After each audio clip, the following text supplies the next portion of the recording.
मुच्यते पूर्णस्य पूर्णमादाय पूर्णमेवावशिष्यते ॐ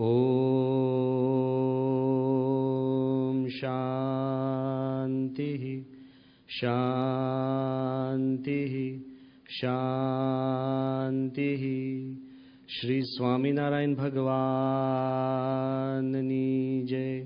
अक्षर पुरुषोत्तम महाराजनी जय।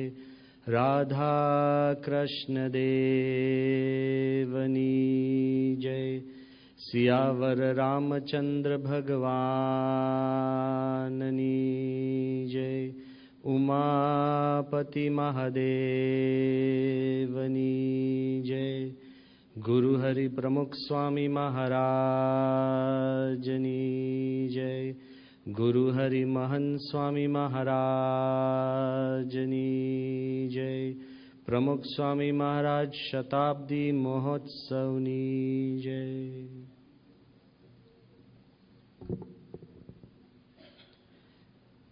In the divine presence of Bhagwan Swami Narayan,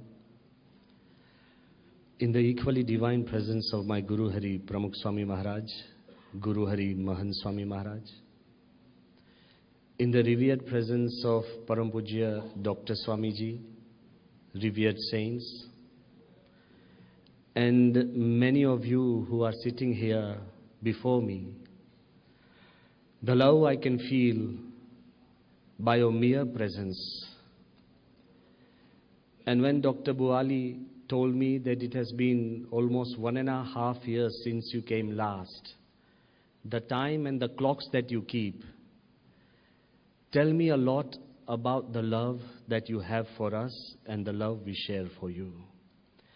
Today, honestly speaking, this doesn't seem like a whole. It feels to me like a giant heart where all of us are reveling together. Thank you very much for being a part of my heart. Before we talk about harmony and life, let's talk about death.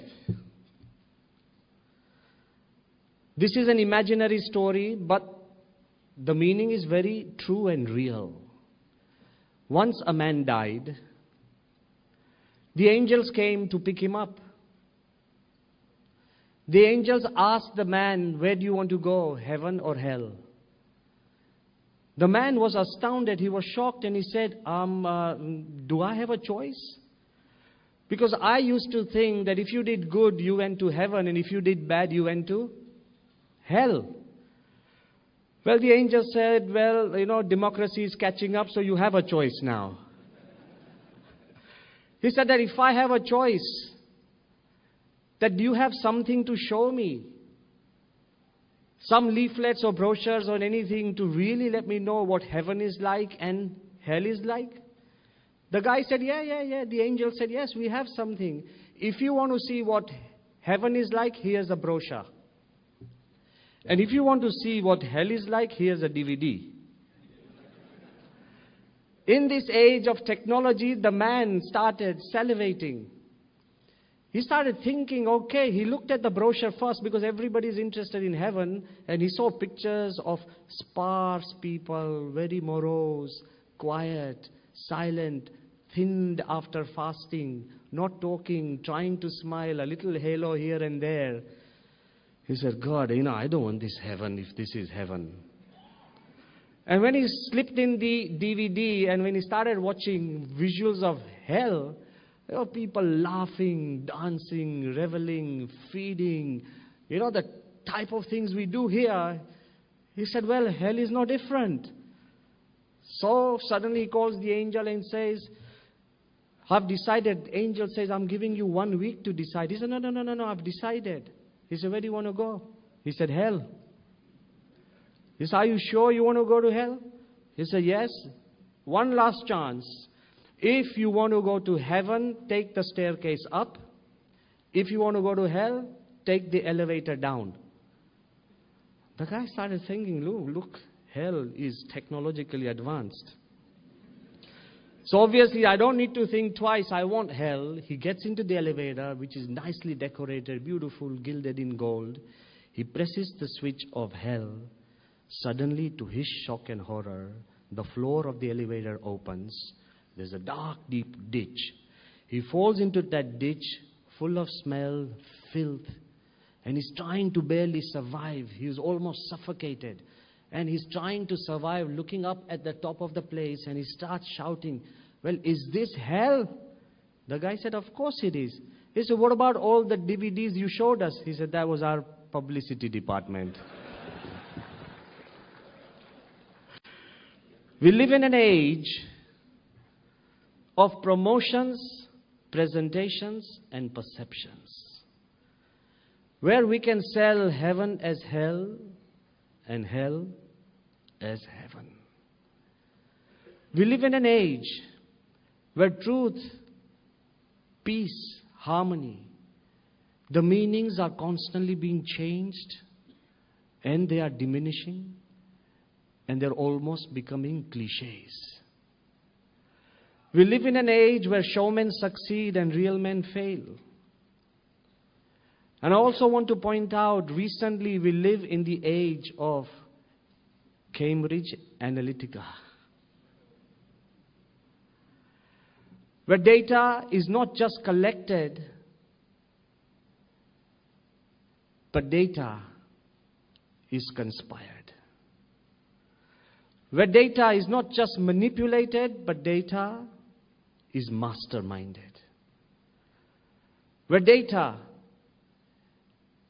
is not just used for deceiving society, it is actually used for puppeteering the minds of millions.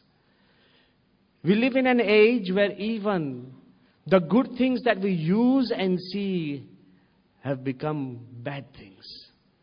So it's very important that we understand the thin line of truth, reality, and falsehood and misguidance. We want to talk about harmony, but I also want to tell you that perhaps ours is the world where at this time maximum number of conferences are going on about peace. But sorry to say, as Dr. Buali stressed, but sorry to tell you, the highest earning industry is the industry of armaments, where we continually tell ourselves that we want to be happy. We have different shades and lecturers and motivational speakers about happiness. But the most foolproof and fail-proof industry is drugs. What a sorry state that we are in. And these are not just romantic words or cliches that I have come here to discuss with you. But no, these are things where we keep talking about values, family values. There's no guy in this hall who will not tell me that family is important. But if I ask the next question, how much time do you spend with your family? We would evade it. We talk about marriages. We talk about man being a social animal. Recently, one man, he went to the antidepressant store, and there was a big board in the antidepressant store that before you can get antidepressant drugs, please produce the necessary documents and certificates, because nobody can go down and take antidepressants. You get hooked on them. So you need to produce appropriate certificates.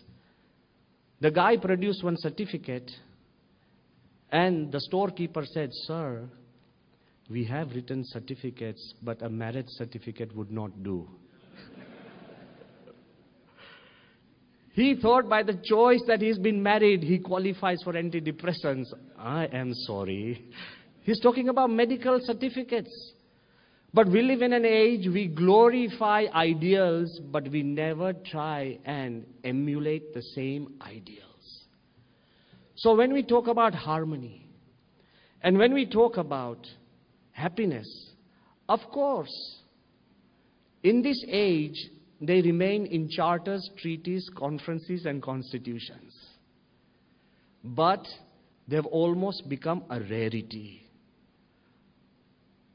Talking about harmony, somebody would tell me, Swamiji, it's like the treasure at the end of the rainbow. Meaning it's not there. But I've come here to tell all of you that even if it's a treasure at the end of the rainbow, if we together can create a rainbow, it will at least make the skies look more beautiful. Forget about the treasure.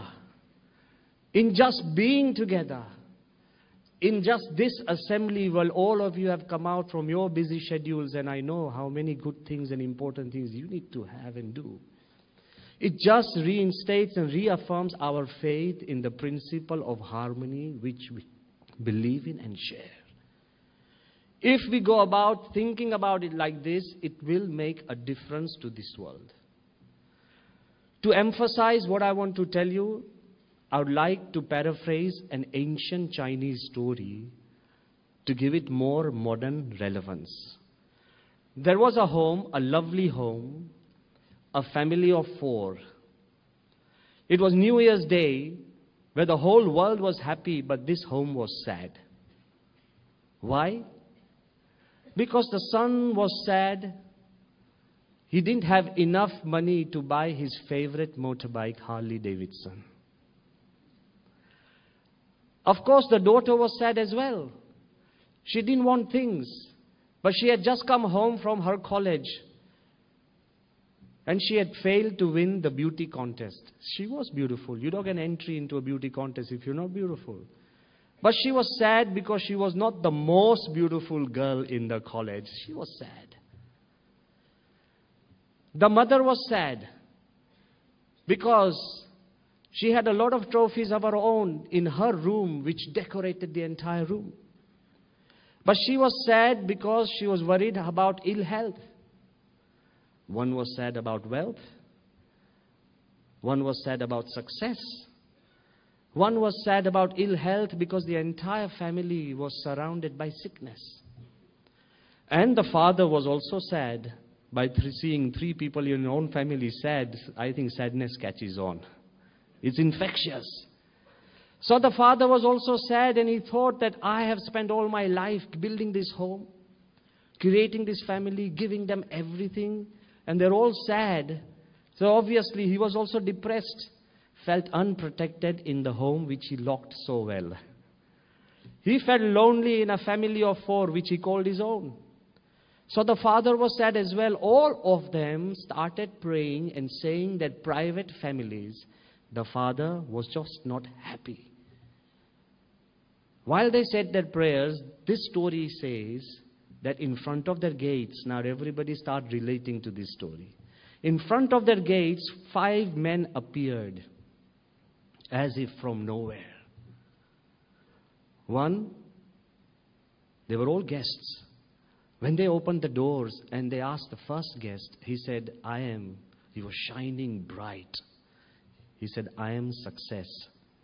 He was full of glamour and enticing. The second said, I am wealth. He was also young and powerful. So please invite me into your home. The third guest, of course, was health, young, childlike and bubbly. The fourth was happiness. He was old but lively. But there was a 5th guest which none of them were looking for, and he was harmony. Uninteresting, lonely, stoic and silent. So as all of them said, please, please come in. We have been actually praying for all of you. They said there's one condition. The condition is we all 5 are at your doorstep knocking on your door, but we have a problem. Only one can enter your door. So now decide, who do you want? Go home. Discuss with your family. From these 5, which guest do you want to invite for the new year, and that guest will live in your home forever? Obviously, they started debating. One said, we want wealth. And they said, we will have wealth. But if you don't have health or success or happiness, We could be the misers who are always mocked. What is good is wealth without having success or happiness or health. Then said, okay, let's go for success. But there are so many successful people. IIT engineers who do not have jobs or wealth or happiness. So success alone will not do everything for life. He said, okay, I think we need health. So let's invite health in. He said, but health, there may be people who look like actors with great bodies. They are constantly searching for a new film. They're on the roads like beggars. What good is having good looks and good body when you don't have wealth, money, or success? He said, well, there's only one left. Who? Happiness. But I can give you happiness, but I can also give you cancer, bad health. Would you want that happiness? I can give you happiness without a bank balance. Would you want that? I can give you happiness without success at all, no social standing. You'll say, Swamiji, I don't think there can be happiness without the three other friends. This is how we think. Where all four of them kept debating and discussing all night, in the morning they had to decide. Then suddenly they said, we can't decide which one. And they said, there is only the fourth or the fifth one none of us really want. That became a choice by consensus. It was a compromise choice. Because none of us want harmony, we have nothing but we have each other. So let's invite the fifth guy, harmony. And when harmony entered the home, all other four followed. When harmony enters your home, then wealth, success, happiness, and health follows. If we understand this, harmony is not just an idea. Harmony is the source of happiness. Harmony sustains happiness. And harmony is the key element that helps you share this happiness. What good are you happy alone when you can't share it? What good is money to you when you can't really use it? What good is health? If you can't walk out and meet the people and be with the people, what good is health alone to you in front of the mirror? So harmony is one value that helps us stop being selfish and helps us become selfless, and it contributes to life much more. It's the source, it sustains, and it helps us share happiness. That is why this evening we have called the topic, Harmony, the Home of Happiness. And if we understand this in the best possible way, we shall be able to really generate this happiness and harmony from within ourselves. You could be a simple individual. You could be a real simple individual, but if you have harmony. You could be a small insignificant family. Go back to your family, and your family may not be that important. But if you have harmony, you could be a nation as small as Bahrain. But if you have harmony, we will become the healthiest, the wealthiest, and the happiest nation on this earth. The most important, critical, and clear value in life is to have harmony in this way. Happiness follows harmony. Just as Dr. Buali said before me, that nowadays smiling has become an exotic feature. I'm talking about real smile. I'm not talking about the air host and air hostesses smile. No plastic smiles, yeah? I'm talking about real smiles. It's become a rarity. And I always think that United Nations, I'm not against United Nations. I respect it because BAPS is an official member of the UN. We have been affiliated to the United Nations since 1995. Every now and then we get a day. I believe there's an Environment Day. There's a Mother's Day. There's an Elephant's Day. To save rhinoceros, there's a Rhinoceros Day. Yeah? The Save Water Day. The Earth Hour Day, save energy. I think all of you are aware of these wonderful days that the United Nations have come up with. Yoga Day, because most Indians have stopped doing yoga, so Yoga Day. So I started thinking, why do they create a day? A day has been created when the species or when the value is almost extinct. So the day is created so we become aware and we revive it, right? So recently, 20th March was the International Happiness Day. So what does that mean? Happiness is almost in ICU. Happiness is on the verge of an extinct species. We call ourselves that we are happy. But are we really happy? So to celebrate the 20th March as the International Happiest Day, you know why they chose 20th March? I'll also tell you. It happens to be equinox, meaning the day and night are equal. So happiness has to do with balance. They have written in their charter that happiness is the fundamental goal of humanity. Happiness should be inclusive, while all of us want to be exclusive. Happiness has to be sustainable, while all of us want to sustain ourselves at the cost of others. Happiness has to be equitable. Whatever you have, you should be able to share, while all of us want a lion's share. And happiness, they say, have to be balanced, has to be balanced.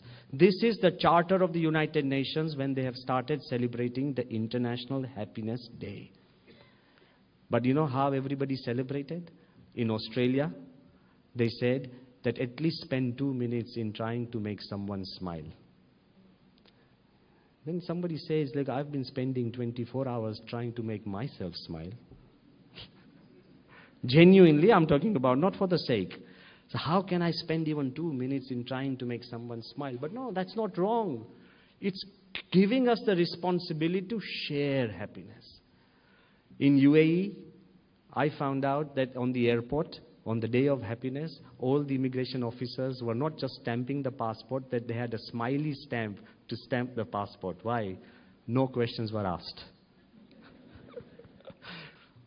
And when we went out, we found out to celebrate the Happiness Day, the taxi people had said that they will transport passengers free. That would make people happy. Anything free. Yeah, even when we deserve it or not. But when we found out that it was randomly choosing any 50 passengers from the 500,000, that would make everybody sad. I'm just trying to say we want to create happiness, but is it equitable? Can we create it and share it in the way it should be done? I'm not against this Happiness Day, but I want to also tell you 2-3 things which are most important. First, happiness is elusive. We seek happiness in something. The moment we get it, we want something else. Most of us always want to do something else. When we are in office, we are planning our holidays. And when we are in holidays, we are planning our office work. We go home, think about our work. And work, we are stressed because of our home. You imagine we have become an elsewhere generation where we always want to be somewhere else. Many of you must be thinking of being somewhere else. Please don't. Be now here. We always want to be someone else. And we always want to do something else. But if you have the power to be here and now, to be yourself, we will be able to explore what we mean by harmony is the home of happiness. Like I was suggesting, that happiness is elusive. Is it in power? Is it in possession? Napoleon, the great emperor, he had half of the world under his feet.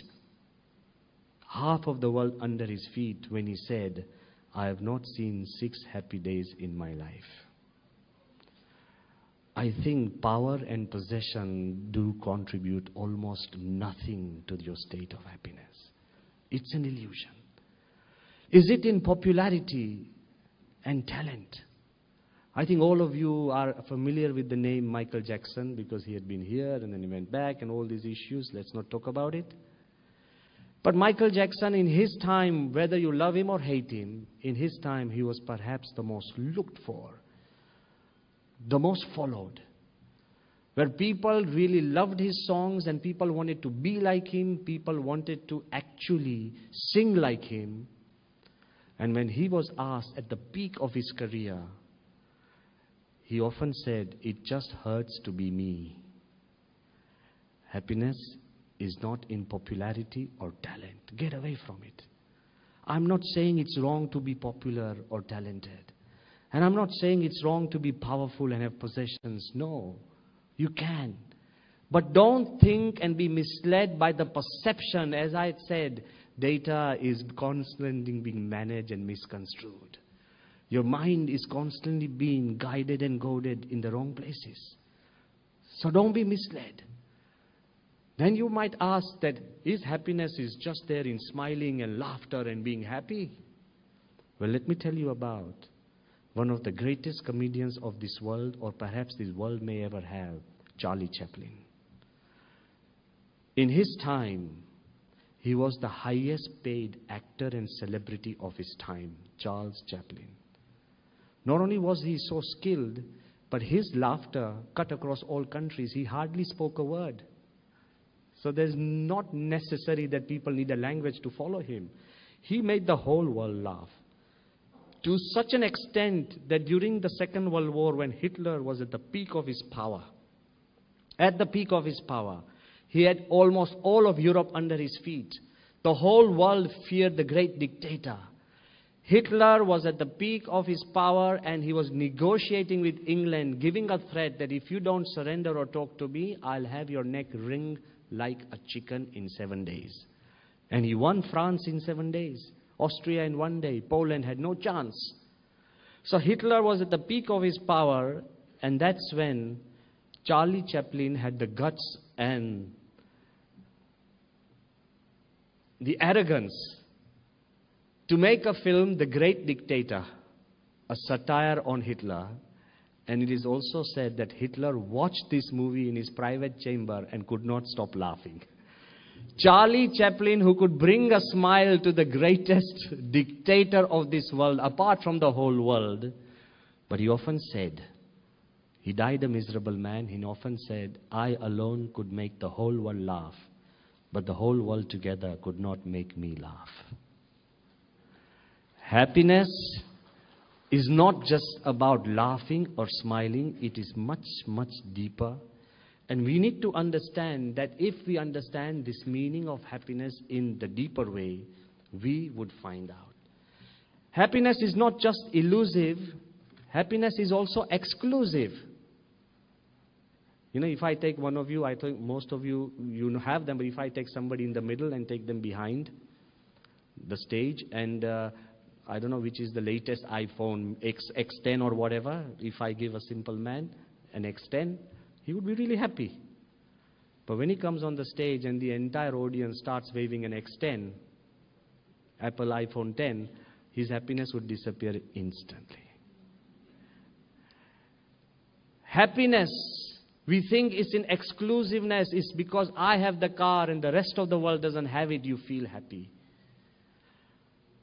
We want that, and that's the problem. In all honesty, the average man on this earth, I'm talking about the average man, has more comforts, more power, more ability, and more technological prowess than any emperor of the past. Did Napoleon, Alexander the Great, did Julius Caesar, Genghis Khan, the great emperor Ashoka, did they have air conditioners? Did they have cars, planes, trains? Did they have mobiles, internet, networking? Did they have refrigerators? Did they have everything that an average or a below average man of today has? Still, each one of us still feels like a beggar Because the problem is, everyone has them, that's why you're not an emperor.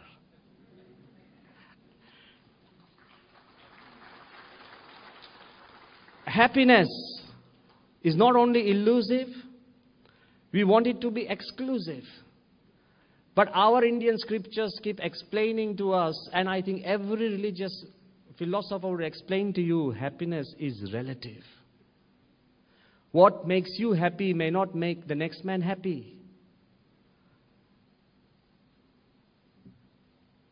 You go to the shore, to the fishermen, they would want a holiday by going to the city. And you go to the city dweller, he would want a holiday on the seashore. You'd try explaining to a fisherman, oh, it's a holiday, let's go to the seashore. He'll probably fight you. What is happiness for one person may be misery to another person. So I am explaining that happiness is also exclusive, elusive, and it's relative. But I'm here to break all your myths, and this is a shocking survey I want to reveal before you. Recently, LSE, London School of Economics, please note, London School of Economics and Paris School of Economics, they did a combined survey, a research. This itself is harmony, because London and Paris never agree. They have always permanently agreed to disagree. I come from England, and I know, when our London temple was built in 1995, and the whole of England was celebrating. That's when the leading newspaper of France, Le Monde, ran a headline, "The Empire Strikes Back." For 200 years, the British ruled and ruined India, and what a sweet way of taking revenge by putting a beautiful temple in the heart of London. So I am telling you, they have permanently agreed to disagree. But in this case, the London School of Economics and Paris School of Economics, they decided to do a survey on what makes people happy and what makes them miserable. Imagine economists, statisticians doing something to do with happiness. Nowadays I think statistics have become so omnipotent. They've entered everything, Anything you do is measured in statistics. The growth of a country, GDP, GNP. Inflation, 10%, 15%. The rate of crime, 22% has grown. We have no clue about these percentages. I'll tell you, only the bankers may do. And nowadays even bankers don't have clue with what's happening in India. But still, I just want to tell you, all these figures are magical, and everything is reduced to statistics. In England, when we were studying, they say that beware of statistics. When you talk about averages, and if somebody says that this river was on average 4 feet deep, don't cross it. Because at the shore, it will be just 2 inches. In the middle, it will be 20 feet. You understand? Don't cross a river on averages. And there was also a saying that averages and statistics are very misleading. That if your head is in the oven and your feet are in the fridge, on average, you're in a relatively comfortable position. So be careful about statistics, but LSE, London School of Economics, and Paris School of Economics, they decided to do a combined research. And as I say, all these, statisticians, they got together. And, it's entered everywhere. Recently I was reading a survey on how many people believe in God. And they came up with this survey. I don't know how they got the survey. But they came up with this survey that 85% of the people in the world believe in God. But all those 85%, about 45% believe that God doesn't hear their prayers. He's there, but he doesn't hear their prayers. And all those 22% believe that God is a little hard of hearing. He hears, but hears them partly. They have started reducing even religion to statistics and numbers. So be careful, beware. Even medicine now is known as biostatistics. So many great doctors are before me, some of my very deep, close friends.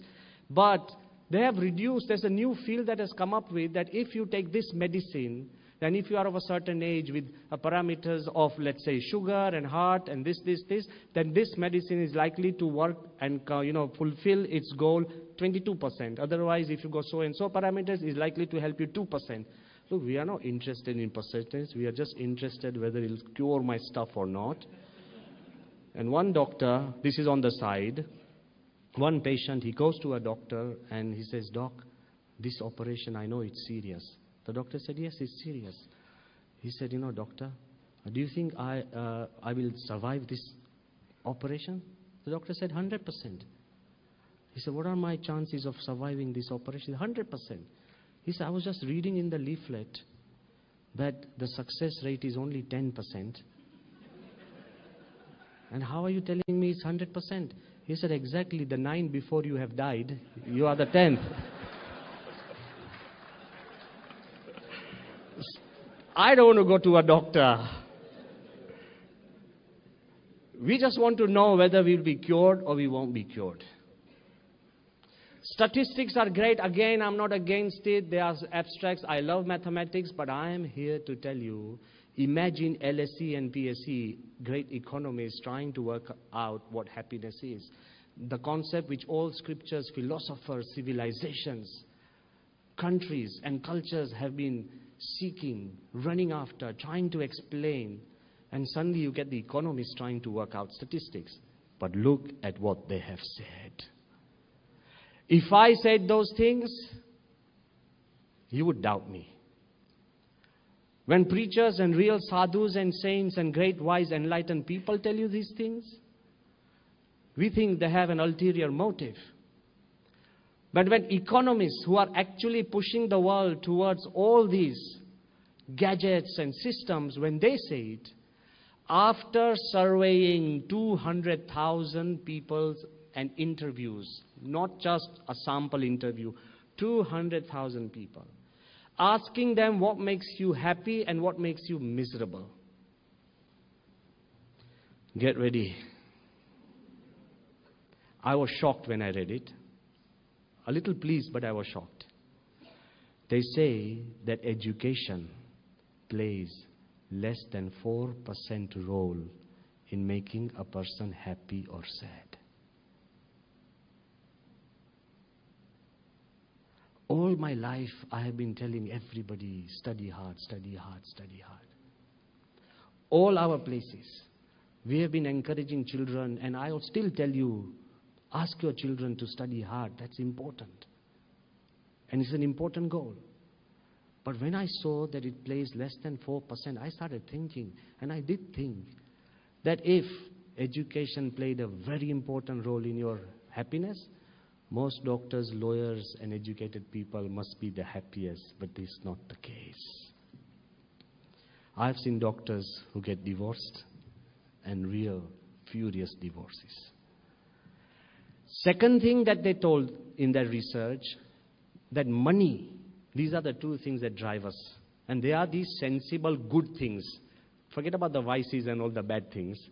But these are the good things we can publicly declare as well. I have a passion to earn, or I have a passion to study. They say money plays less than 3% role in a person's happiness.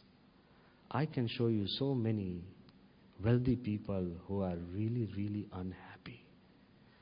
Then you'll ask me, Swamiji, what is the other 93%? You just talked about the 7%. The research says that social relationships play more than 80% role in a person's personal happiness or sadness.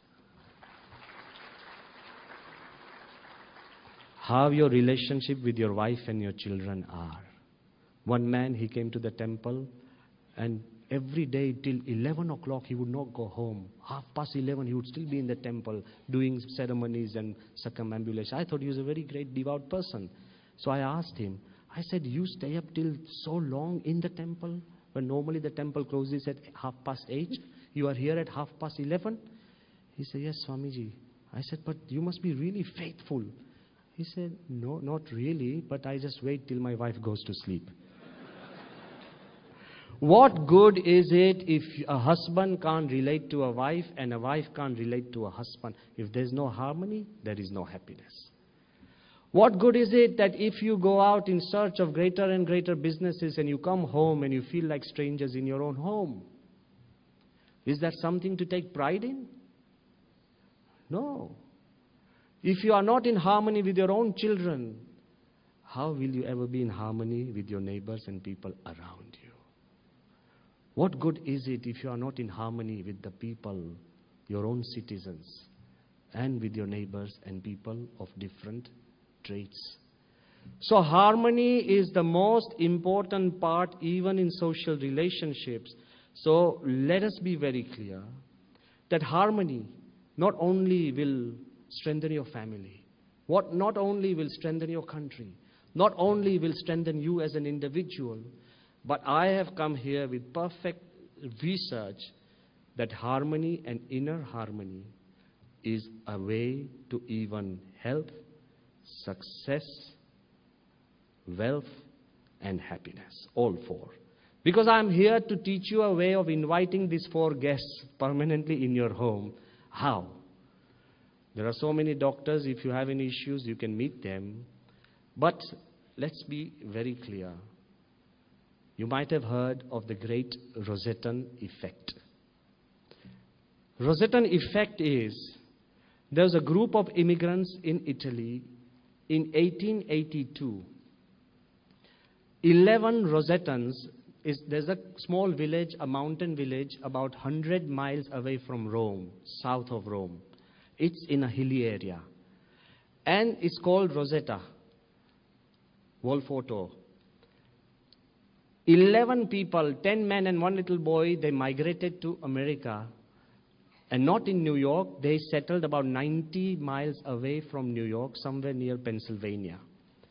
And as immigrants would do, in the next 12 years, there were 1,200 Rosettans who had come from the same village into America.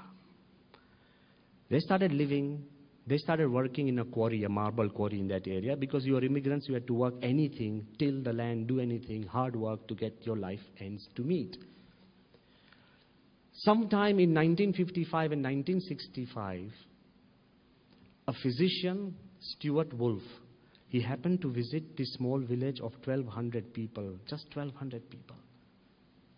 And to his shock and horror, he found there was not a single person in this small village who had any heart ailment, and nobody died under the age of 65, unless there was an accident.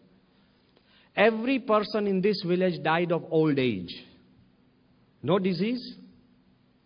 So he brought in a sociologist. His name, John Brunn. Both Stuart Wolf and John Brunn did a detailed survey of the entire Rosettan community in America.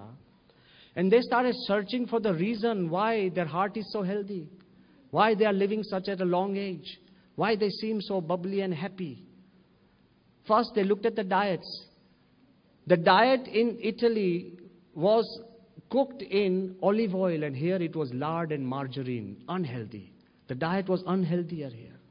They looked at their day. They were mountain people. They constantly climbed up and down the mountain. Their full exercise. Here, the life was not that heavy at all. So, work or exercise was negligible. The environment in the mountain in Italy was pure and pristine. Here, they were working in marble quarries. So, it's actually obnoxious. They also saw that they lived in the mountains, and the entire food also was much more healthier than the food here. Then what was the secret behind this community that made them healthy and happy? Do you know what the research found? They said this was a community where everybody lived in joint families. Here, even in our family, we want separate rooms. This was a community where every family lived in joint families. And the moment they began their day, they knew everybody by name. They said, how are you, how are you, how are you, how are you? So it would take them almost half an hour to 45 minutes to reach work because they knew everybody. Second thing, they were helping community because they knew each other. So if somebody did not have the paper, somebody will bring the paper to them. In this small community of 1,200 people, there were more than 300 charitable institutions. And they said they never left each other without a shake of hand or a hug. And the real reason they found out, because it was a connected community that hugged, connected community that helped, connected community that knew each other and actually was socially so strong. That is the reason it was healthy and happy. Harmony in society leads to health. So when you come to functions like that, I think today you won't need to take the tablets you normally take. Please do, don't listen to me. But a gathering like this, which actually promotes happiness and harmony, it gives us something even much more than we can think of. As Dr. Buali said, I like to just specify now, medical research says that if you walk and exercise, you get endorphins that make you happy. Those are the hormones. If you handshake and hug, suddenly we feel good if you handshake and hug the right people, I mean. If you handshake and hug the people that you like and love, oxytocin is released and you suddenly feel good. If you just walk into sunshine and you think of making others happy, you've not made anybody happy, but you think of making somebody happy, like your mother or father or anybody, when you go home, then it releases serotonin in your hormones, so it makes you that feeling of happiness. And the chemical for reward is dopamine. Many drugs are centered around that. But when you achieve your goal, when you do something that helps somebody else, it doesn't just benefit you. When you can talk about something good about others, when you volunteer, when you show kindness and do good work, it releases dopamine in your body without any drugs. I think that 4 major chemicals responsible for your happiness and well-being can be produced by each one of us ourselves. We have a factory. Don't search out and look for them outside. You are capable of being happy, provided you have a harmonious living with the people around you. And that's what the Gita says. The Bhagavad Gita says, Ashantasya kutha sukham, his whose mind is unhappy, disturbed, where is happiness for him? And Shantasya kutha dukham, his whose mind is stable, undisturbed, where is unhappiness for him? If you are stable from within, let there be as much injustice as there can be. Some people will tell me, Swamiji, am I the only one who has to create harmony at home? What about the other guys? Am I the only one who has to reach out to my wife? Can't she reach out to me once? Am I the only one? I have come to tell you, yes, you are the only one. If you want harmony, if you want to sort out the world and your own personal and private world, you have to take that step. Don't wait for the world. The classiest example that I can think of, nobody on this earth has been met with perhaps more injustice than Nelson Mandela. When he died on 14th December 2013, 100 world leaders came without invitation. I'm talking about world presidents and prime ministers and premiers. Not invitation. No protocol. When Nelson Mandela died, more than 90 leaders of international organizations like WHO, Oxfam, United Nations, they turned up without invitation. No protocol. A whole stadium had to be hired to give him a farewell. Nelson Mandela in his lifetime had hardly met any of these leaders during his lifetime. They still turned up. Whether they knew him or whether they didn't know him. Most of the countries he personally never even visited. Why did they turn up for such a leader who most of his life was in jail? He never had anything remarkable or a great achievement to his name. He never created or made a difference to the world in a way that most leaders would do, like changing shapes of countries or increasing this, that, this. Nothing, no contribution, no scientific discovery. Why did people turn up and why you and me still value him?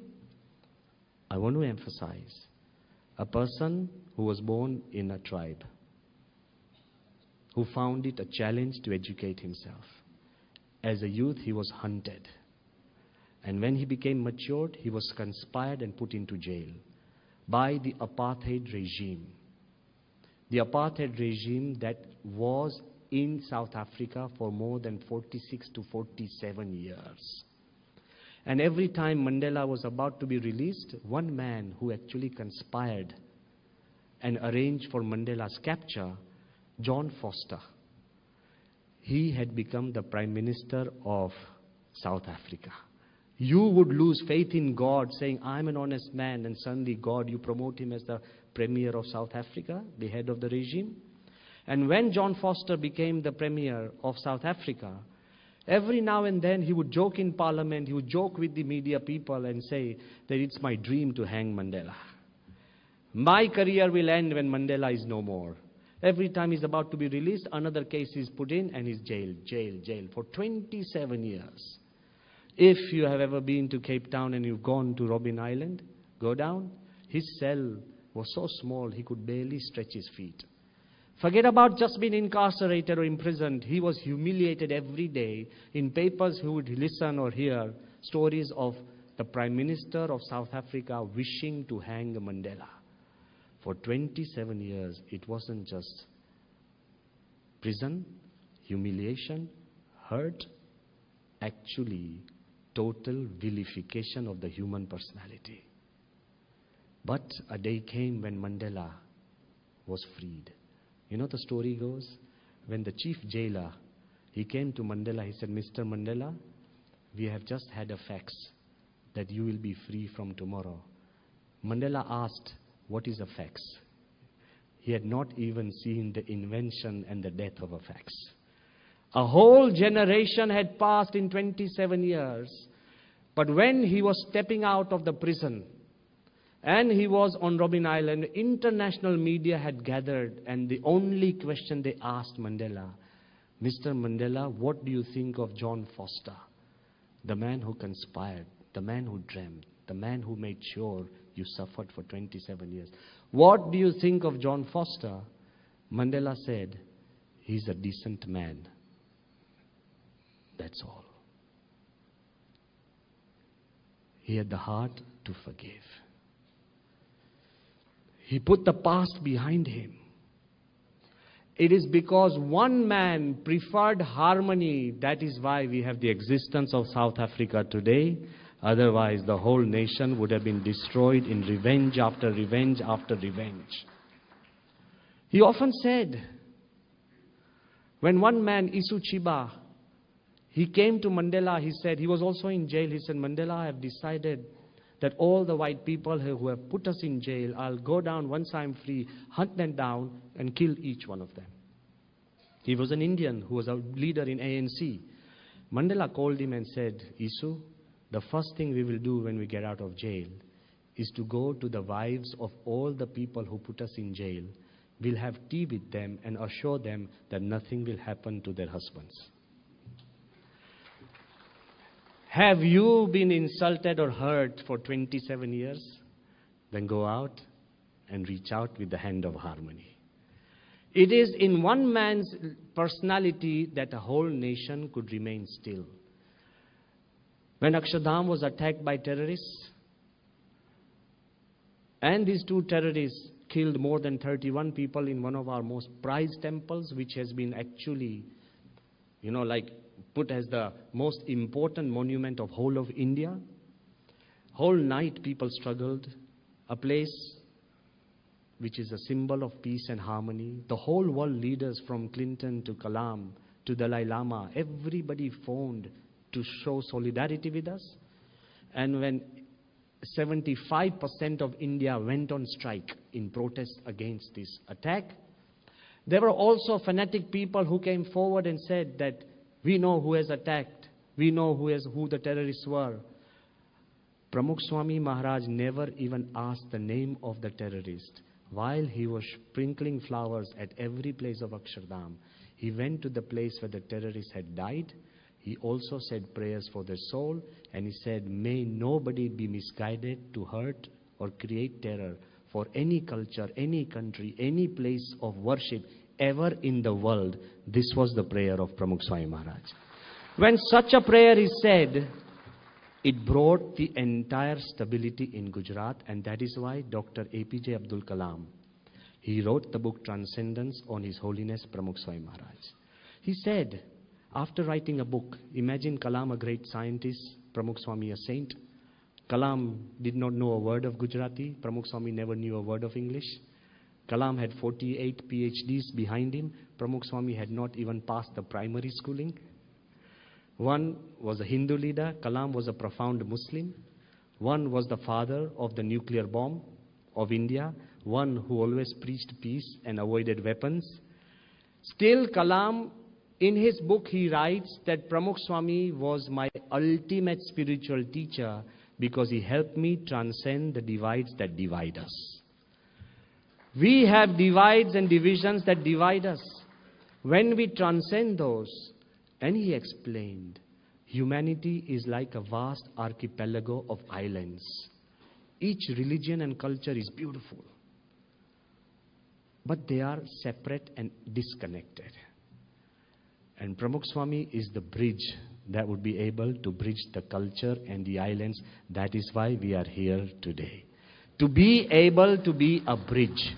And when you are a bridge, and when you connect, and when you feel one with everyone around you, then by default, you will have harmony in your heart and you will create harmony. At the end, I would like to leave you with one message. That in this world of power, presentations, money, success, there is another way of living our own lives. I would like to end with a very simple story, and I believe this story will have a great meaning for your life and my life. The story is of a simple child, his name Ben Coleman. He was born in 1994. Go back and tell your children this story tonight. He was born in 1994. Ben Coleman, he was born with brain palsy, a disease that actually, for life, you cannot control your motor muscles. He can't walk straight, can't sit straight, can't remain still, constantly in motion. But when this boy was studying in Anderson, in South Carolina, he did not want to be differently abled or specially abled. We give such wonderful names, but it's still different. So he decided one fine day to run the cross country, which is a 3.1-mile race for his school. Everybody discouraged him that you can't even walk straight. How can you run 3.1 miles in a cross country which goes from up and down? And you can't run. Still he decided. He had participated in this cross country race. Now look what happened. When the whistle blew, and all the runners started running.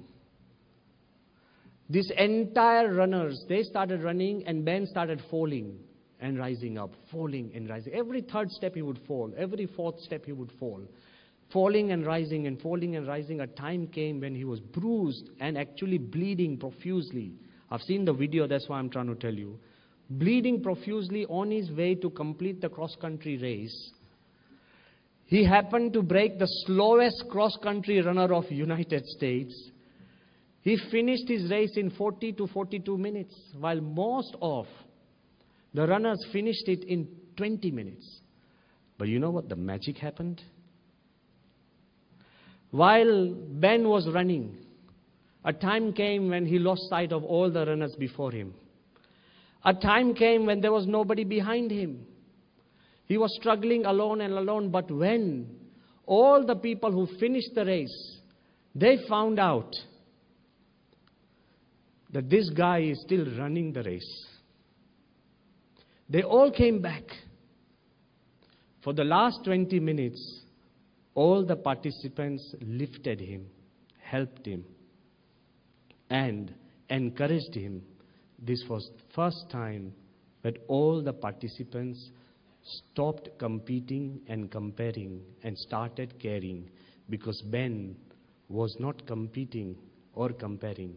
He was just challenging his own self. Learn to live your own life and you will create harmony in the whole world around you. If we are possessed by learning to live our own lives, learn it genuinely. So what if the whole world doesn't want to have harmony? You do. So what if the whole world is blind and you're the only one with eyes? Will you poke out your own eyes? Guide the world. So what if the whole world is limping and you are the only one with feet? Will you cut your own limbs as well? Teach them how to walk. If you come to me and say, Swami, 90% of the world doesn't want harmony, what is a statistic? If there is one guy like Nelson Mandela, if there is one person like Mahatma Gandhi, and if there is one person like His Holiness Pramukh Swami, harmony is still possible. We just needed one man on the moon. Have you been? Will I go? Will anybody else go? Still we proudly announce to the world that man has conquered the moon. Even if there is one man in this audience who is going to go home and generate harmony with his children, his family member, his wife, his surroundings, then we will have a wonderful world of creation. Remember, an orchestra has 27 different instruments which play different music, different tones and different notes. And yet together they give us the 9th symphony. They don't have to be the same. Where difference is not a disadvantage, harmony is the only advantage. Creation, the wonderful colors and creation that you see around you is a combination of hundreds of atoms which are unique. No atom loses its own existence. But when atoms have come together, they've created the wonderful universe that we see. So for harmony, you don't have to be the same. Harmony is living together despite our differences. Harmony, just as Dr. Buali said, and I would like to end, harmony is when you can't see harmony all around you, try and close your eyes and thank the light that helps you to see. Try and thank the people around you. Remember, when you were born, you survived because of others. The first 3 years, you didn't have a clue. You could not speak. You can't even remember the first 3 years of your life, which was most vulnerable, like a baby. When you were born, you survived because of others. What your mom and dad, your brothers and sisters, your family members, how they took care of you. You didn't even know how to eat. You didn't even know what to say. You did not know whether the water was hot or not. You did not know whether it was good or bad. We survived because of others when we were born. And when we are old, once again we will survive because of others. Somewhere in the middle we have a misnotion and a misconception that we survive because of ourselves and others survive because of us. Even now, we continue to survive because of others. Please thank the people around you and the forces around you for a lovely life they have given you. Let's create harmony, be the source of harmony, and make our home a home of happiness. Thank you very much.